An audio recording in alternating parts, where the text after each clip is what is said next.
नमस्कार. आज आपण डिस्कस करूया, की IVFचा सक्सेस रेट मिळवण्यासाठी पहिले काय वर्कअप करायचे? जसं की आपण जेव्हा जिमला जातो, we do the warm up, की आपल्याला so that we get a best result. So similarly जेव्हा तुम्ही IVFसाठी जाताय, तर मोस्टली आपण कपलला सांगतो, की you should do the counselling. That is a pre conceptional counselling. म्हणजे तुमचे सगळे ब्लड टेस्ट जसं की थायरॉईड झालं, हिमोग्लोबिन झालं, तुमचं प्रोलॅक्टिन झालं, तुमचं LH-FSHच्या व्हॅल्यूज झाल्या आणि मोस्टली आजकाल फिमेलमध्ये जे कॉमन आहे that is a polycystic ovarian syndrome, PCOS आपण ज्याला म्हणतो.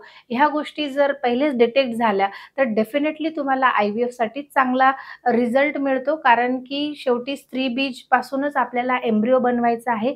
तर स्त्री बीजची क्वालिटी इम्प्रूव्ह करण्यासाठी आपण आधीपासूनच जर चांगले सप्लिमेंट घेतले, जसं की CoQ300 याच्यावर खूप सुंदर रिसर्च पेपर आलेला आहे, की तुम्ही जर दोघंही नवरा बायकोनी जर ते आधीच घेतलं 1-2 महिन्याआधी, किंवा फॉलिक ॲसिड जो आपला बेसिक फॉलवाईट जे आपण घेतो, त्याच्यानी बेबीमध्ये न्यूरल ट्यूब डिफेक्ट जे त्याच्यामध्ये नंतर जाऊन मतिमंदपणा वगैरे ह्या गोष्टी अव्हॉइड करता येतात. जर तुम्ही डॉक्टरला आधी भेटले, सगळं काही काउन्सिलिंग झाली आणि तुमच्या मनातली जी भीती आहे, ही जर आपण घालवली, तर डेफिनेटली IVFसाठी you will get a nice result.